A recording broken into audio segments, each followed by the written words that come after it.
The project that we're working on right now is, for the lack of a other name, it's called the Natural Resources Project. This is a story about Alberta and Western Canada's riches when it comes to natural resources. And I'm not talking just about minerals and oil and gas. I'm talking about our natural flora and fauna, the water, the sun, everything that we as Western Canadians take for granted, but that are there. Now, for years we've had replicas of the #1 discovery well, the Dingman discovery well. We've had a coal mining tunnel. We had an overshot water wheel, which was affiliated with a gold mining cabin. But that has all fallen into disrepair over the last 20 years. And we started talking to different people, including Mr. Bob Braun, who is a well-known oil man here in Calgary. And he and his family are very philanthropic and very committed to the community. I took the first job that was offered to me, and it happened to be in the oil patch. So, well, I think it was the first job anyways, but certainly it was a good job. But it was a learning experience, yeah. You're a native Calgarian. I go back a long way, yes. So does my mother. There were deep roots here. One of the first memories is out here, the train. I mean, what kid doesn't like the trains, right? And the horses and everything else, yeah.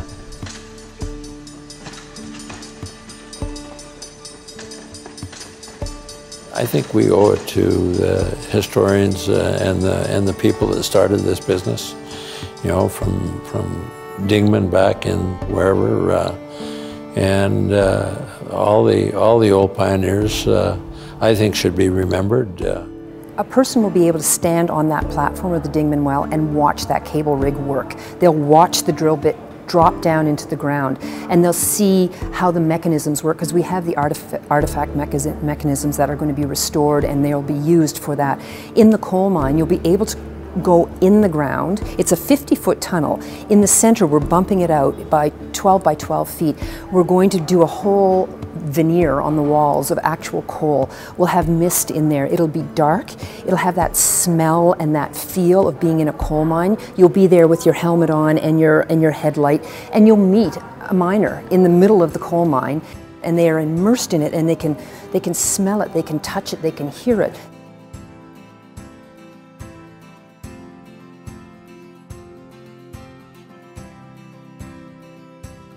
And we thought, well, we build a year-round interpretive center that from the outside looks like a train rail house. But when you go in, all of a sudden the front south-facing that faces the reservoir and mountains is this huge ceiling-to-floor glass windows and this huge deck that overlooks the mountains, but that will be part of our solar energy. Now, this part of the roof will be a glass solar tile that's made by Tesla. That's what we're envisioning. We'd be the first entity in Canada to have those tiles. These are the battery packs. So the glass tile will gather the energy and store it in these battery packs, and these 2 battery packs will actually run all the electricity. And then from a future perspective, we plan to incorporate a lot of virtual reality technology, so you'll be putting on goggles and gloves, and you'll be able to walk into the future. Current generations of children, 10 years old, 15 years old, what are we teaching them to get them ready for what they are going to be facing as future energy beings? We all know that the Earth is finite and we need to protect it. But how do we go about doing that, and how do we influence future generations to join together to protect what we have, but also to recognize that our fossil fuels have been integral to our economy, to our entire lifestyle, and we can't completely walk away from that. We have to honor and recognize that, but we have to add to that. Part of teaching, I think, is if you don't learn history, you're doomed to repeat it.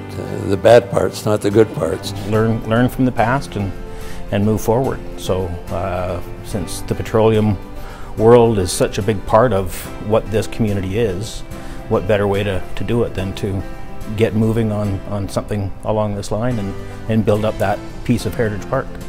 You know, when you come to a park like this, you've got to see something, you've got to be involved, and that's what we hope to do. And as a result, teach people that this place developed by hard work from people that were pioneers 100 years ago.